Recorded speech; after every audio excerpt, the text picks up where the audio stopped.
তোমার নবী ছিল মাছেতে গিলিয়া খাইল মাছের পেটে রইলেন নবী হজম কেন হইল না মাওলা তোমার লীলা খেলা কেউ বোঝে না আল্লাহ তোমার লীলা খেলা কেউ বোঝে না কাউকে রাখো গাছতলাতে মাবুদ কাউকে রাখো বালাখানা মাওলা তোমার লীলা খেলা কেউ বোঝে না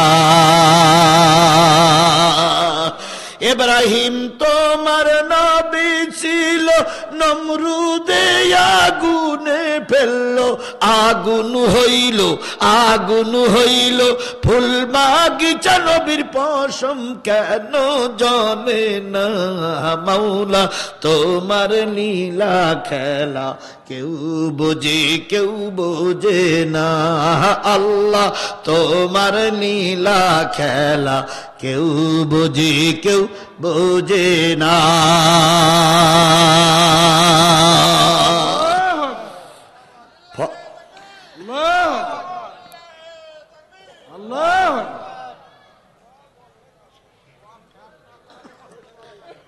শেষ না করা পর্যন্ত হুজুরের ছুটি নেই হুজুর মারে মরুক এতগুলো লোক জানে যা বলবো হুজুর জান্নাতে যাবে কিন্তু হুজুরের স্থান নেই কি বলেন ঠিক বলেছেন না হ্যাঁ নওগাঁয় এক জায়গায় মাহফিল আছে নওগাঁ জেলা ছিলেন তো তাও হুজুর গেছে একটু অল্প শিক্ষিত মানুষ তো উনি যেয়ে বলতেছে ভাই এটা তো গোরস্থানের মাহফিল কয় গোরস্থানে কি কোনো হুজুর শুয়ে আছে এই গোরস্থানে কি কোনো হুজুরির কবর দেওয়া আছে কোনো মৌলবী পীর সাহেব কি কবর দেওয়া আছে তো জনগণ বলতেছে না কয় জেনে রেখেন যে গোরস্থানে হুজুর শুয়ে থাকবে যে গোরস্থানে পীরির মাজার হবে ওই গোরস্থানের সকলের কবরের আযাব মাপ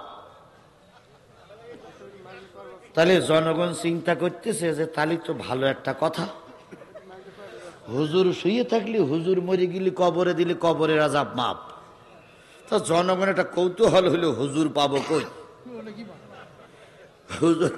কই এখন এই অবস্থায় মিলাদ শেষ হয়ে গেছে শেষ হয়ে গেছে হুজুর যে একজনের বাড়ি ঘুমিয়েছে সকালবেলা ফজরের নামাজ আর হুজুর আসেনি সারা রাত অস করিস তো ফজরের নামাজ আসেনি এখন ফজরের নামাজ পরে সভাপতি বলতেছে ইমাম সাহেব হুজুর কালকে মাহফিলে ছিলেন কয় ছিলাম সেক্রেটারি সাহেব ছিলাম কয় হুজুর কিন্তু কালকে একটা আলোচনা করিস বলে চরম আলোচনা কয় কি কয় কোন গোরস্থানে হুজুর শুয়ে থাকলি সেই গোরস্থানে সবাই গোরের আযাব মাপ তা আমাদের গোরস্থানে তো কোনো হুজুর নেই তাহলে যে হুজুরটা কালকে ওয়াজ করলো এরে মেরিয়ে আমাদের এখানে কবর দিলে কি হয়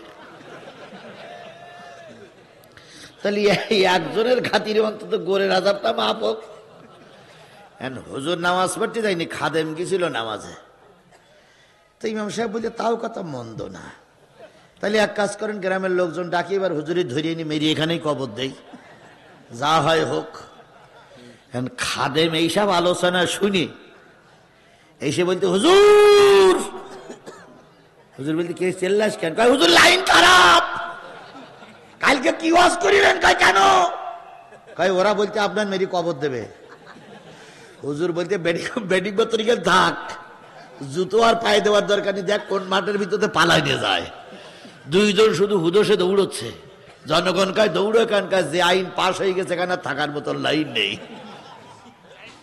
এখন আপনারা যদি বলেন যে হুজুর সারা রাত ওয়াজ চলবে তাহলে হুজুর মেরি তো কবর দেওয়া লাগবে নাকি আর আপনারা যদি বলেন হুজুর মারা যায় যাক আমরা এতগুলো লোক জানাজা পড়লাম আমি দেখি চেষ্টা করে যেহেতু সারা রাত এনারা নাকি ওয়াজ করবে সারা রাত ওয়াজের ভিতরে কোনো ফায়দা নেই ভাই সারা রাতের ওয়াজের ভিতরে কোনো ফায়দা আছে এটা আমরা ছোটবেলায় দেখেছি এখন আর দেখি না তাও দুই এক জায়গায় নাকি চালু আগামীতে এক কাজ করবেন আজকে যদি আমরা নিয়ত করতাম যে ওনারাও যদি নিয়ত করতো যে রাত 12টা পর্যন্ত ওয়াজ হবে ওয়াজের পরে তাবারুক দিয়ে সবাই বিদায় করে দেব তাহলে মানুষগুলো সুস্থ হয়ে বাড়ি যেতে পারতেন ওয়াজও আমাদের জন্য কল্যাণকর হইতো কথা বলেন ঠিক না বেঠিক কিন্তু সারা রাত ওয়াজ করে যদি রাস্তায় কারোর ফজরের নামাজ কাজা হয়ে যায় এজন্য বক্তাও দায়ী কর্তৃপক্ষও দায়ী এই জন্য ওনারা নিয়ত করেছেন কোন নেতা নাকি দুটো মহিষ দিয়েছে, সেই মহিষ খাবার আশায় রে ভাই সারা রাত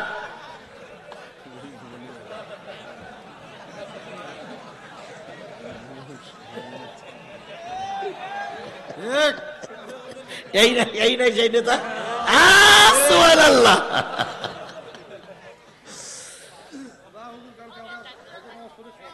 এবার আমি বলি, যারা দূরের থেকে এসেছেন, হয়ে গেছে যেটা শুরু হয়ে গেছে, আগামীতে নিয়তটা সহি করবেন। যারা দূরের থেকে এসেছেন তারা আজকে দেখেন এখানে ভালো একটা পরিবেশ আছে না, এই যে সামিয়ানা, তারপরে এই খেড়ের পরে ভালো একটা ওমের ভিতরে গরমের ভিতরে আছেন আপনারা। যারা দূরের থেকে আসছেন, আমি ওয়াজ করে ছেড়ে দেওয়ার পরে আরো বক্তারা ওয়াজ করবে, দয়া করে ফজরের নামাজ পড়ে তাবারুক নিয়ে সবাই বাড়ি যাবেন ইনশাল্লাহ ইনশাল্লাহ ইনশাল্লাহ ইনশাল্লাহ। এর ভিতরে যদি ঘুম একটু এসেই যায়,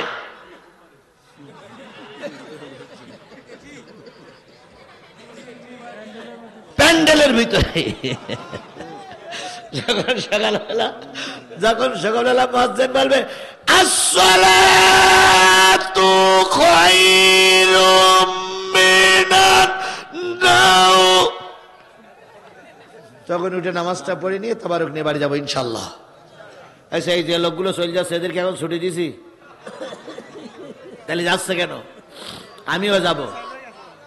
শোনেন আমি বলি, এখন যে মাহফিলের যে চাপ, রাতে দিনে মাহফিল করতে হচ্ছে, দিনেও করতে হচ্ছে রাতেও করতে হচ্ছে, তারপরে অনেকের মন জোগাতে পারছি না। অনেকেই বলতে চাচ্ছে হুজুর দাওয়াত নেন। আজকে আপনাদের এখানে ঘরে বসে থাকার পরে 5 জন লোক এসে দাওয়াত করার জন্য, একটাও নেয়নি, একটাও নেয়নি, কারণ নিয়ে তো বাঁচার দরকার। সুতরাং আমি আপনাদেরকে বিদায় দেব, তবে 5 ওয়াক্ত নামাজ শুরু করেছি না, কয় ওয়াক্তর বর্ণনা শেষ? 3 ওয়াক্তর নামাজের বর্ণনা চলছে। এই 3 ওয়াক্তর আসরের নামাজ পড়েছিলেন কোন নবী? হযরত ইউনূস আলাইহিস সালাম। তিনি ছিলেন এক এলাকার নবী।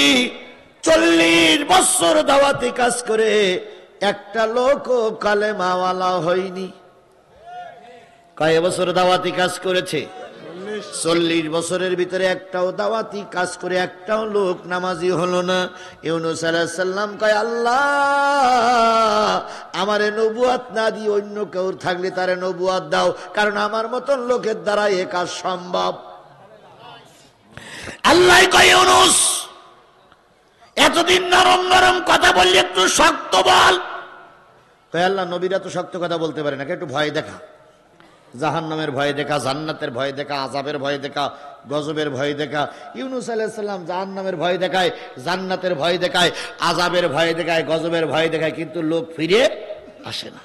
এবার ইউনূস আলাইহিস সালাম চিন্তা করলো, গজবের ভয় দেখাই। হঠাৎ করে একদিন দাঁড়িয়ে বলতেছে, ভাই আজকে কি বার? সামনের শনিবারের ভিতরে তোমরা যদি, সামনে শুক্রবারের ভিতরে তোমরা যদি কালেমাওয়ালা না হও, আল্লাহর গজব তোমাদের উপরে অর্পিত হবে, নাজিল হবে। দিনখান বলে দেওয়া হয়ে গেল। এবার ইউনূস আলাইহিস সালাম বাড়ি আসার পরে জিবরিল এসে হাজির। আল্লাহ বলল, গজবের ভয় দেখাতে তুমি দিনখান বললে এসলে কেন? তুমি দিনখান বললে কেন? আল্লাহ তো গজবের ভয় দেখাতে বলে, দিনের তোমার তো গজবের দিন বলতে বলিনি, তুমি গজবের ভয় দেখালে কেন? কয়, তাই কি হয়েছে? কয়, আল্লাহ এটা দিতেও পারে নাও দিতে পারে। ইউনূস আলাইহিস সালাম চিন্তা করে, 40টা বছর দাওয়াতি কাজ করেছি, আর যাই হোক কেউ আমাকে মিথ্যাবাদী বলতে পারিনি। আজকে যদি আমি জাতির কাছে মিথ্যাবাদী হয়ে যাই, তাহলে জাতি আমার মুখে থুতু মারবে। বিএনপির ভাইরা এখানে আছেন, সব প্রায় বিএনপির ভাই, জামাতের ভাইরাও আছেন। বলুন তো বিএনপির ভাইরা, বলুন তো আওয়ামী লীগের ভাইরা, বাংলাদেশ জামাত ইসলামীকে যুদ্ধ অপরাধীর মামলা দেওয়া গেছে। বাংলাদেশ জামাত ইসলামের নেতা কর্মীদেরকে বলা হয়েছে এরা মানবতা বিরোধী, কিন্তু বাংলাদেশ জামাত ইসলামীর মন্ত্রীদের, এমপিদেরকে কেউ দুর্নীতিবাজ বলতে পারেনি।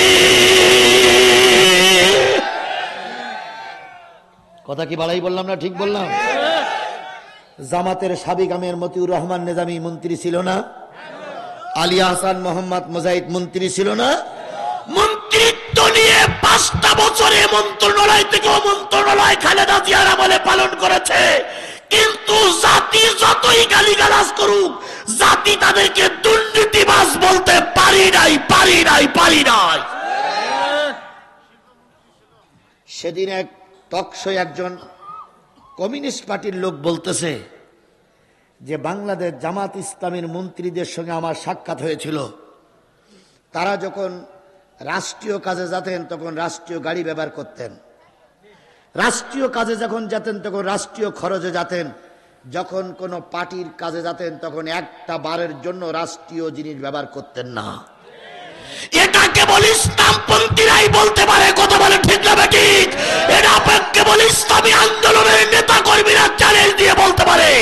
সুতরাং এইরকম লোকদের হাতে যদি জাতি ক্ষমতা তুলে দেয়, আল্লাহর কসম এদেশের মানুষ শান্তিতে ঘুমাতে যাবে।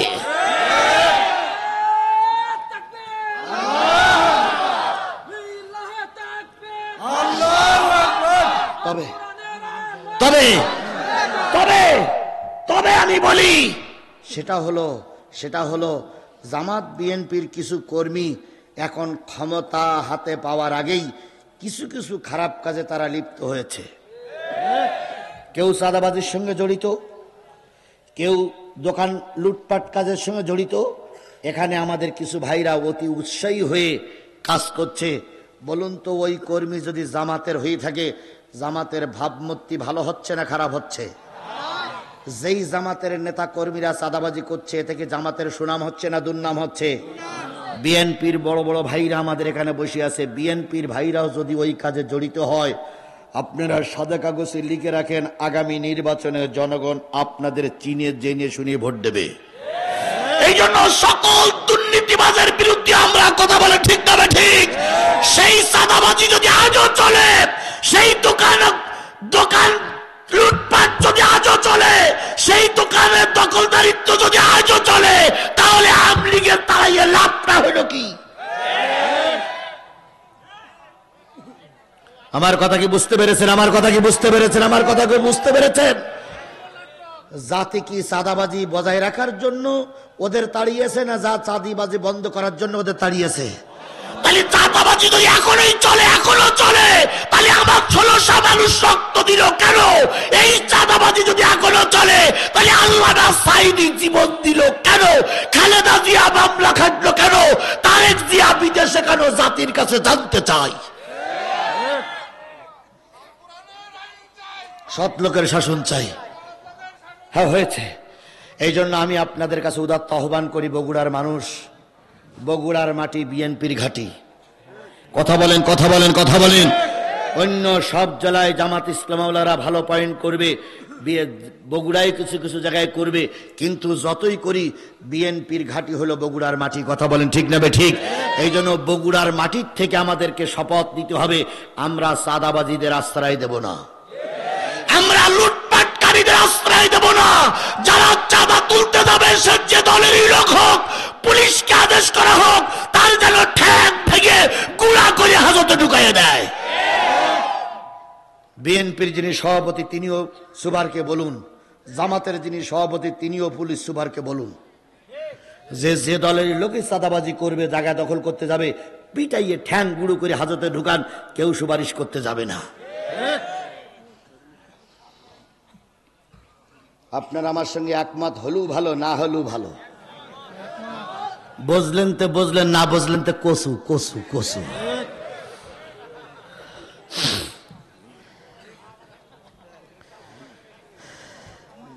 হযরত ইউনূস আলাইহিস সালাম মনে আছে তো?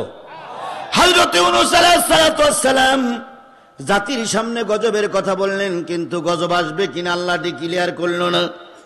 শুক্রবারের দিন সন্ধ্যা পর্যন্ত গজবের কোনো আলামত নাই। গজবের আলামত বোঝা যায় দক্ষিণ এলাকায় ঘূর্ণিঝড়ের সংকেত দেয়, মহাবিপদ সংকেত 10 নম্বর। শুনেছেন আপনারা? শুনেছেন কিন্তু দেখেননি কোনোদিন। দেখেছি আমরা। মহাবিপদ সংকেত 11 নম্বর। যখন বিপদ সংকেত দেখা যায় দেয়, এই রাতের থেকে সংকেত শুরু হয়েছে, তার 3-4 দিন আগের থেকে আকাশ ঘন মেঘে ভরে যায়, টিপ টিপ বৃষ্টি পড়ে, গুমসো গরম পড়ে, হালকা হালকা বাতাস হয়, এইরকম আলামত যদি বোঝা যায় বুঝতে হবে 10 নম্বর মহাবিপদ সংকেত আসতেছে। ইউনূস আলাইহিস সালাম যখন দেখলেন শুক্রবারের দিন গজবের কোনো আলামত নাই, ইউনূস আলাইহিস সালামের মনটা খারাপ। স্ত্রী ফাতেমা বললেন, স্বামী এতদিন তো কোনোদিন মাইর খাওয়া মন খারাপ হয় না, এখন মন খারাপ হয় কেন?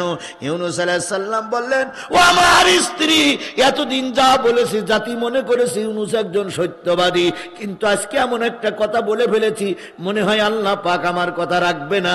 কালকে জাতি আমাকে মিথ্যাবাদী বলবে, জাতির সামনে আমার জীবন চলে যেতে রাজি, কিন্তু মৃত্যু হয়ে বেঁচে থাকতে রাজি না। কথায় বলে মানি লোকের মান জুতলেও যায় না। যারা সত্যের পক্ষে থাকে তাদের একটু খারাপ কথা বললেই তাদের মন খারাপ হয়ে যায়, আর যারা চোর ও সারা জীবন চুরি করে, ও যতই চোর বলে একটু ওর গায়ে লাগে না। এই ডাকাতির বাচ্চাদের এত বলতাম গায়ে লাগতো না, শুধু বলতো মৌলবীরা কত রকম বলে। ভোট হয়ে গেছে রাতে, দিনের বেলায় গুনে গুনে দেখা গেল 99.99% ভোট পেয়েছে। তার মানে এই 5 বছরের ভিতরে একটাও মরিনি, কেউ বিদেশে নেই, একবারে 100-100। তা মঞ্চে দাঁড়াই বলতেছে, ভাইরা আমার, বোনেরা আমার, এবারের মতন সুস্থ নির্বাচন জাতি আর কখনোই দেখিনি। 100% ভোট পাইছি আমি। জনগণ আমারে কি পছন্দ করে। কুকুর ছিল মাদ্রাসার বারান্দায় শুয়ে, কুকুর মাথা উঁচু করে বলল, নেতা ঘটনা নাকি কাল